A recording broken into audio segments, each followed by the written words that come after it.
Добро вечер. Образованието е најфундаменталната вредност што едно општество може да го направи економски и социјално напредно и културно и духовно здраво. Кај нас, како со многу нешта, особено во општествената сфера, и за ова е трни застани. Многу реформи, засега речиси, многу слаби или никакви ефекти. Нема системско управување со знаењето. Интелектуалните потенцијали на Република Македонија се практично недефинирани. Во овој пресинг не сакам да политизирам за оваа тема, тоа навистина нема смисла, затоа ќе разговарам со мојот соговорник, магистар Сашко Ристовски, експерт за управување со интелектуален капитал. Добро вечер и за вас. Добро вечер. Ова мене ми е малку нејасно како термин, управување со интелектуален капитал, но претходно сакам да ви прашам зошто вие во вашата научна област се зафативте со оваа тема. Што значи и зошто, и да ми објасните што значи капитал на знаење?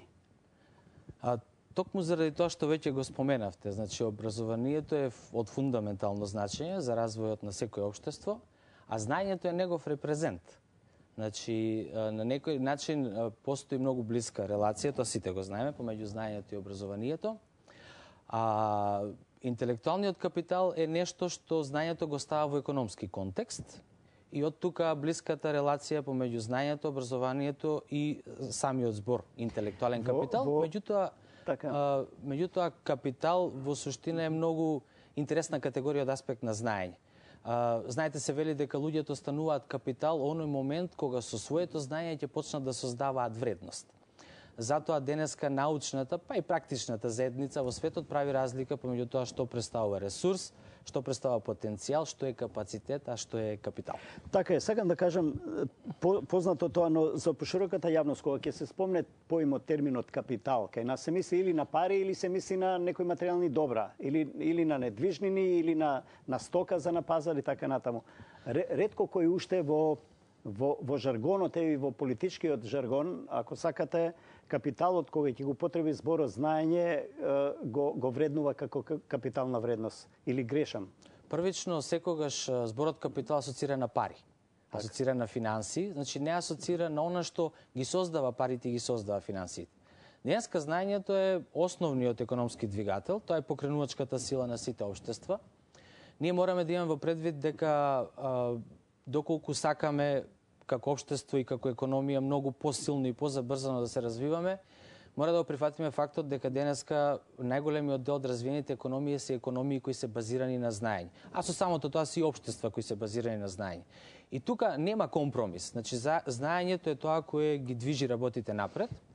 И затоа постојат многу примери во светски рамки.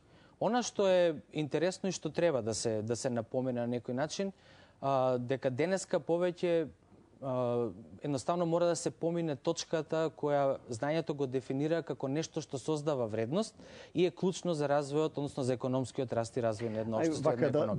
Да дефинирате и за мене и за гледачите. Значи, знаењето како категорија може ли да се смета за иницијален капитал за создавање други капитали?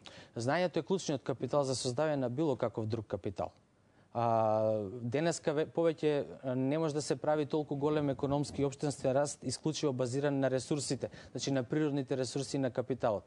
Знаете, во светски контекст или во делот на менаџментот, најголемиот предизвик е прво да се дефинира, па потоа да се мери и на крајот да се вреднува знаењето. Затоа што тоа е како нематеријален имот една категорија која заедно со материјалниот имот создава вредност. И тука е синергијата помеѓу, значи не може да се исклучи или да постои на пазарот едно без друго, меѓутоа може да постои материјалното без нематеријалното, односно да постои материјалниот имот и без знаењето, меѓутоа знаењето е тоа кое во суштина ја создава вредноста, а го користи капиталот и финансиите или нематеријалниот имот како ресурс за да може тоа да го направи. Вие само спомнавте дека кога ќе се спомне поимот капитал се мисли на пари, ја нешто дополнив можеби на други добра и така натаму, но прикриење поимот капитал како знаење уште не дефиниран кај нас во македонското општество? Значи, знаењето генерално нема единствена универзална дефиниција. Ристовски, моето прашање е како да го препознаеме знаењето? Знаењето се препознава на, условно кажано, на многу едноставен начин. И знаењето, покрај тоа што можеме да го препознаеме, можеме да го согледаме, да го видиме во различни секојдневни, најпрости, наједноставни примери. Има еден многу интересен пристап кај што обично како знаењето го препознаваме, многу пати научната заедница, па и практичарите го дефинираат преку тоа што не треба да направиме за да го уништиме знаењето. Клучно е управувањето со него, инаку наједноставно сите нови работи кои се создаваат се создадени исклучиво со примена на знаење. Ние телевизорот, условно кажано, не го знаеме од вчера. Меѓутоа, тоа што е ново, тоа што технологијата од катодна цевка, да речеме, ја преминало во ЛЦД или во плазма, технологија е исклучиво знаењето. Секаде или секоја организација или секој поединец кој сака, значи кој држи до својот кариерен развој, секоја организација која себе си сака да се промовира како организација која е базирана на знаење, мора да ги пушти процесите кои се поврзани со креативност, затоа што само креативноста може да го стимулира знаењето и да го исфрли во преден план. И тука управувањето со знаењето е клучниот момент или клучното нешто што мора да се разбере, значи од аспект на менеджмент, и да не се направат некои суштински грешки кои можат процесите поврзани со управување со знаење, значи да ги повлечат, условно кажано, во надолна линија. Сега, кога прашав како да го препознаеме, а како на пазарот да се препознае интелектуалност, интелектуалниот капитал, интелектуалната вредност, знаењето? Има ли пазар, има ли берза на знаење? Па не, мислам дека кај нас во Македонија се уште берзата на знаење, која првично не смееме да поистоветиме со берзата на трудот, не постои. И генерално берзата на знаење е, условно кажано, многу комплицирана работа.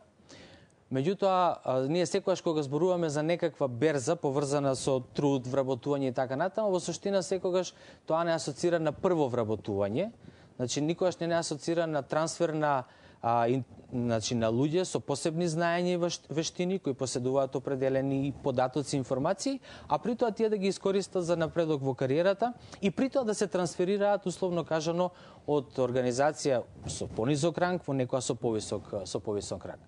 Значи, тоа е еден многу битен момент. Другиот битен момент кој не смееме никако да го изоставиме е научно-истражувачката дејност. Видите, ние денес као Македонија се соочуваме со еден многу чуден парадокс. Од една страна, сите процеси глобални, светски, кои погледнеме, исклучиво се базираат веќе на знаење. Големите економии не станале големи економии исклучиво заради физичките или заради материјалните ресурси, станале големи заради знаењето кое нив ги движело напред. Значи, кај нас тоа го знаеме како научна заедница, па дури и како практика и стопанствениците тоа го знаат. Меѓутоа, од друга страна, финансиите кои се клучниот двигател, значи за да може да се развива научно-истражувачката дејност, ги нема или се во најголем дел во јавниот сектор. И она што е нус производ на некој начин од таквата ситуација е што... Простите, на темата во јавниот сектор, мислите на нашава држава, на Македонија? Да. Или генерално во светот? Не, значи генерално во светот има воспоставено механизми и инструменти како знаењето кое се создава како ново во научно-истражувачката сфера се трансформира во јавниот сектор. И во стопанството, значи во бизнис секторот, и на тој начин создава нова вредност. Значи гледате, ние цело време се држиме во генералниот контекст или во тоа што се нарекува вредност. Значи никаде не спомнуваме нити пари, нити значи капитал и така натаму, нити знаење, ова капитал за да не се збуниме бидејќи се асоцира како што зборувавме пред малку на пари или на некои други добра. Нематеријална вредност. Кои се индикатори, може ли да се мери капиталот на знаење? Кои се индикаторите кои може вака да одредат некои степени на знаење? Може, значи... Не мислам на овие академските, нели? Да, може. Интелектуалниот капитал е всушност економски релевантен појавен облик на знаењето. И како што веќе претходно споменавме, тоа создава вредност помеѓу интеракцијата на луѓето, организацијата и клиентите. Мерењето на знаењето преку мерењето на интелектуалниот капитал е можно и затоа постојат различни значи во светот пристапи, методологии и концепти. Една од тие која е поблиска на нашите простори е методологијата, значи која се користи, да речеме, во Хрватска преку Центарот за развој на интелектуалниот капитал, а се базира на пресметка на додадената вредност која ја прави знаењето, кое директно учествува во создавањето на профитот во една организација. Така да, илузорно е да ги набројуваме сите индикатори, било да е тоа од научен или од практичен аспект, затоа што тие ги има многу и тие се дефинирани во зависност од тоа кој како истражувал во областа и кој какви методологии, кој какви концепти и пристапи користел, така да генерално клучниот индикатор кој е поврзан со интелектуалниот капитал, а го генерализира, значи го зима во еден контекст и човекот, и организацијата, и клиентите, како крајни корисници на вредностите кои ги создава една организација, е додадената вредност. И сега, ако добро ве разбрав, во Македонија практично немаме систем за вреднување на и системско поставување на тој интелектуален капитал.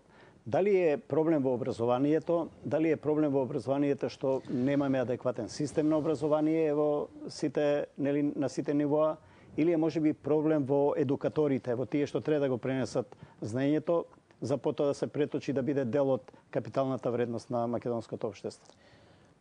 Па јас не би рекол дека е голем проблем, дека се голем проблем организациите. Видите, јас ќе користам терминот организации, не образовни институции, затоа што сметам дека образовните институции не се единствените носители на знаењето.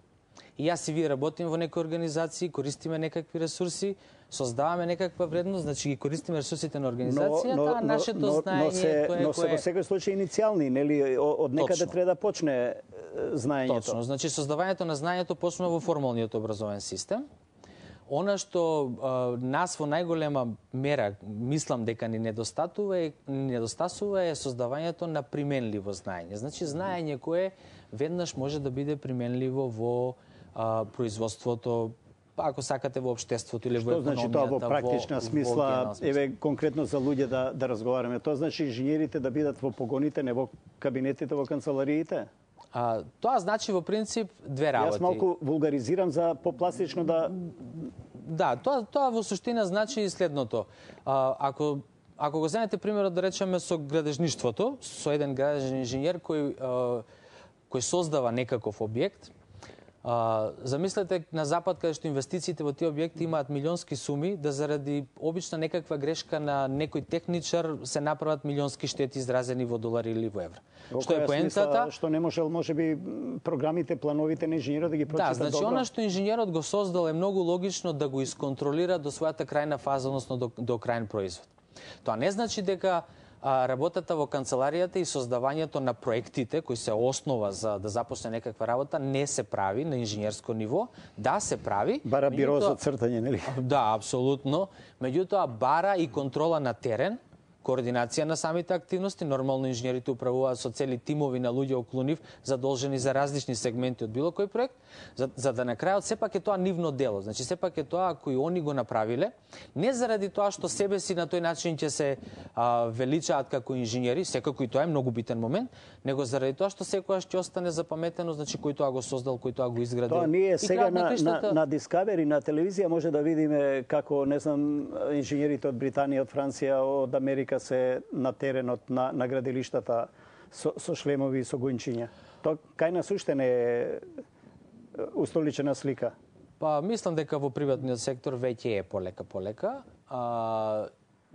затоа што тој и крајот на криштата гради, нели, создава некаква вредност. Меѓутоа тоа не е само нешто што се случува во градежниот сектор, значи исти се условите да речеме и во ако сакате во информатичката технологија, каде што секој новосоздаден производ, без разлика дали е во делот на хардверот или на софтверот, инженерот си го води од самиот почеток на дизајн до крајен производ. Вие рековте дека образованието, образовните институции не се клучот и фундаментот, можеби, но сепак се некоја основа.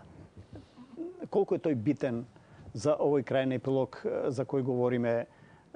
Капиталот на знаењето навистина да биде една општествена вредност која ќе биде во корист на општеството, на заедницата, на државата. Каков е нашиот образовен систем? Значи, моето лично мислење е дека е важен, меѓутоа не е клучен. Значи е битен, како да кажем, меѓутоа не е најклучен во делот на создавањето на капитал. Да влезе во систем за да создава капитална знаење во некоја организација треба претходно нели да се стекне со некакво теоретско знаење, со диплома некаква. Апсолутно. Каква вредност има тој тип на знаење кај нас, кој е можеби многу системски затворено, еве сега и со дисперзија на факултетиве. Има ли тоа ефекти? Да, значи сега ќе допреме една многу интересна тема. Вака, прво не може да се разговара за никакво знаење базично, основно надвор од формалниот образовен систем. Значи сите ние тоа сме го поминале, на сите тоа ни е јасно и тоа е нормално, значи нема. Мора да се проводи прво. Сега, она што како високо образовани луѓе го добиваме еден вид на признаено знаење. Значи нас некоја организација, некој институт, некој факултет или универзитетите ни признаваат дека ние сме стекнале знаења, вештини во одредена област. Но не е проверено тоа знаење? Токму проверката е тоа што е потврдено во текот на работата. Значи тука е онаа спрега која на почетокот ја кажавме дека секој човек станува капитал во момент кога ќе почне со своето знаење да создава вредност. Значи, токму тоа е потврдата. Не е капитал на знаење, ја нема таа вредност? Да ја разбереме како карта за влез во некоја институција или во некоја област и така натаму. Меѓутоа, можете да имате совршени теоретски знаења, врвна диплома, врвна титула, а практичната примена да биде исклучително ниско ниво. Тоа ќе дојде нешто како промашена инвестиција на некој начин? Ако тоа не се валоризира во друга капитална вредност знаењето? Да, многу е битно да создаваме применливо знаење. Еве, јас ќе споменам и ми беше многу мило читајќи статијата на професор Венко Андоновски, каде што апсолутно се согласувам со тоа дека нас многу повише ни треба силно средно образование, отколку слабо високо образование. Ако ние разговараме за темата на дисперзираните студии, тоа е тема на која веројатно би посветиле емисии. Она што генерално можеме да го видиме во секојдневието или можеме да го констатираме е дека секој компромис кој ќе се направи на цена на намалување на квалитетот е лош компромис. Ако образовниот систем е база на знаењето, само база на знаењето, моето прашање беше дали со ова дисперзирање на високото образование не се дисперзира и таа база, не ја губи својата вредност во субстанца. Во таа смисла е прашањето. На некој начин ја губи. Заради тоа што зборувајќи за знаењето, не можеме да зборуваме само за оној дел кој се рекува специјалистичко знаење, него ние мора да се има во предвид севкупноста на интелектуалната средина, на академската средина, севкупноста на она што се нарекува пошироко општествено живење. Ние во Македонија имаме факултети во различни места. И сега тука од аспект можеме да отвориме дискусија на тема дали ние создаваме кадри кои утре задолжително ќе најдат работа. Дали Република Македонија со толкав број на дисперзирани студии не прави хиперпродукција на определени кадри. Да се обидеме да дојдеме до одговорот. Создаваме или не создаваме? Моето лично мислење е дека во овој момент ние имаме пат на квалитетот, особено на високото образование. Знаете, имавме тренд на масовно отварање на високообразовни институции во Република Македонија. Сега тоа е малце запрано. Тој процес мора да се помине и тука нема дилема. Исто како што мора да им се понудат на луѓето што е можно поголем број опции во делот на образованието. Меѓутоа, изнаоѓањето на врската помеѓу дисперзираните студии и потребите на локалните заедници, бидејќи најголемиот број од луѓето кои ги посетуваат високообразовните институции каде што има дисперзирани студии, се луѓето од локалните средини.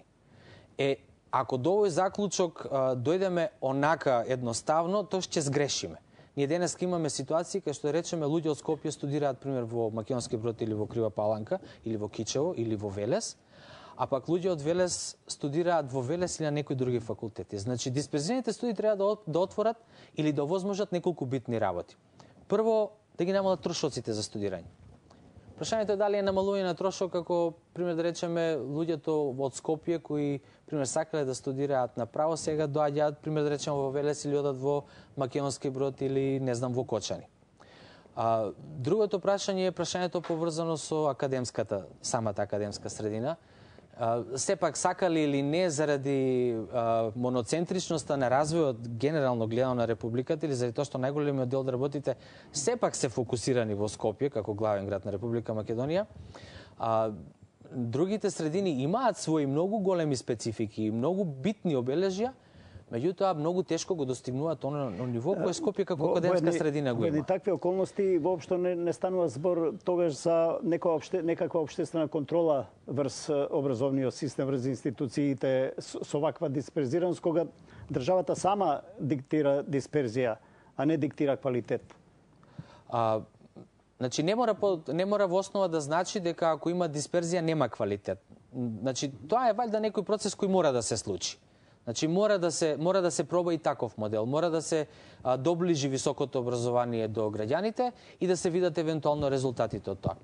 Сега дали баш мора во толкав обем тоа да биде направено и дали за сето тоа постојат некои други фактори кои можеби се исто така од погледнато од аспект на поширокото општествено живење интересни. Крајот на криштата постојат тези кои велат дека една од причините за волку масовната дисперзираност на студиите и да се намали притисокот врз центрите за вработување. Значи да определен број на луѓе во некој временски период бидат на високообразовните институции, кога не би биле таму, кога не би биле таму, би биле во центрите за вработување. Тоа е практично лажна слика, кога тогаш тоа перде ќе падне. Сега наместо средношколци ќе притискат дипломци за работа по неколку години. Точно, видите, тие ќе се сфилтрираат низ процесот на приватизацијата, односно низ приватниот сектор. Значи, тука има еден интересен момент. Квалитетот ќе се испадне на виделина само ако државата не биде единствениот работодавач на тие кадри. Не може едноставно да ги абсорбира сите, овака или онака, а знаењето ќе дојде до израз оној момент кога тие луѓе ќе се појават во стопанството како стручни кадри. Државата веќе е принадуена, ќе експлодира од пребукираност на кадри. Мене ме интересира приватниот сектор, сега компаниите. Кои се вашите анализи и согледувања?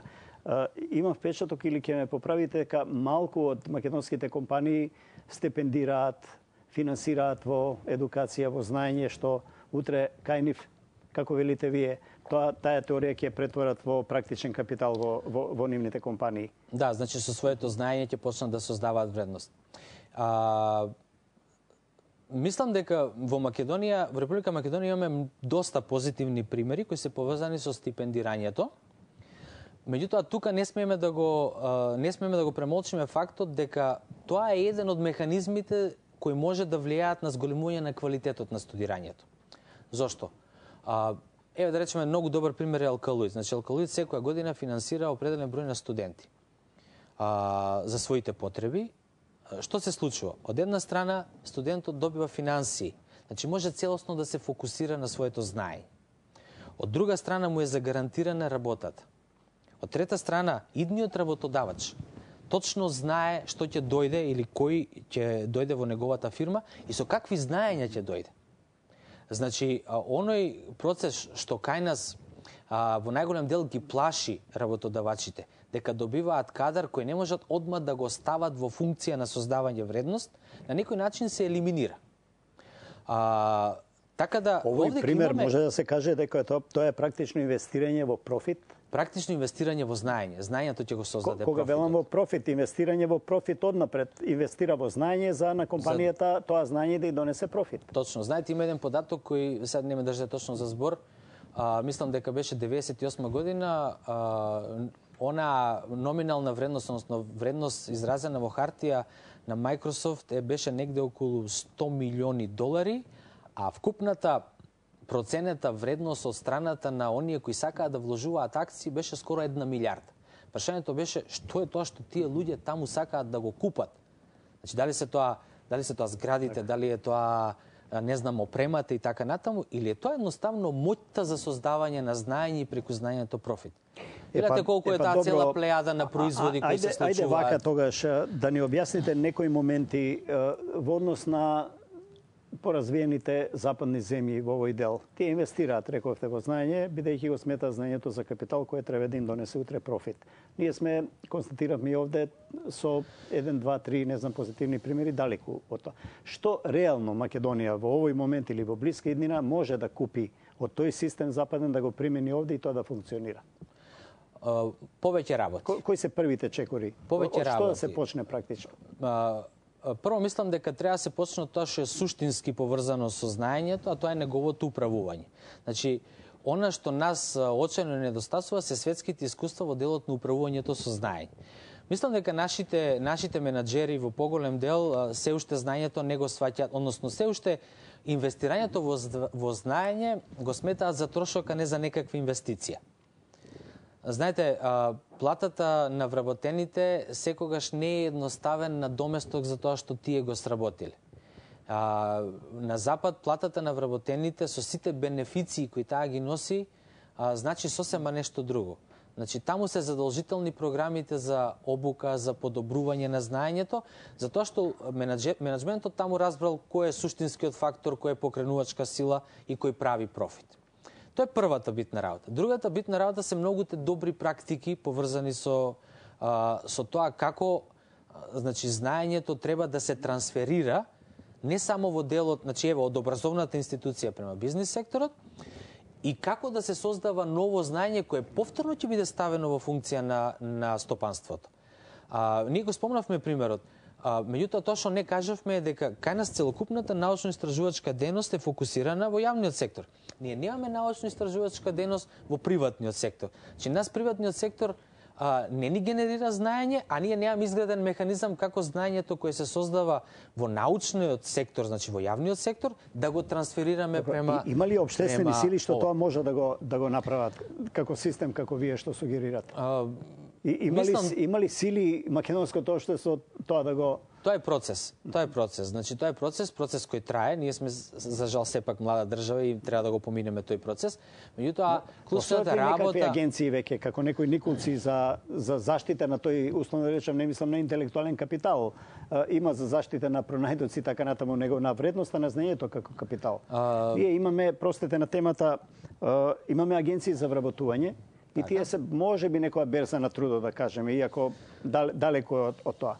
Но има ли шанси да се создаде некаква база, некаква институција, некаква агенција како вредност на знаењето како капитал? Да може тоа да дисперзира знаење, да раководи малку со знаењето, да сугерира, да отвара пат, дали е тоа стопанската комора, може би, како компаниите да го сватат ова? Оној кој најдобро знае што му треба за развој се секако агенциите за вработување. Тука има еден проблем што агенциите за вработување се уште се менаџирани на централно ниво.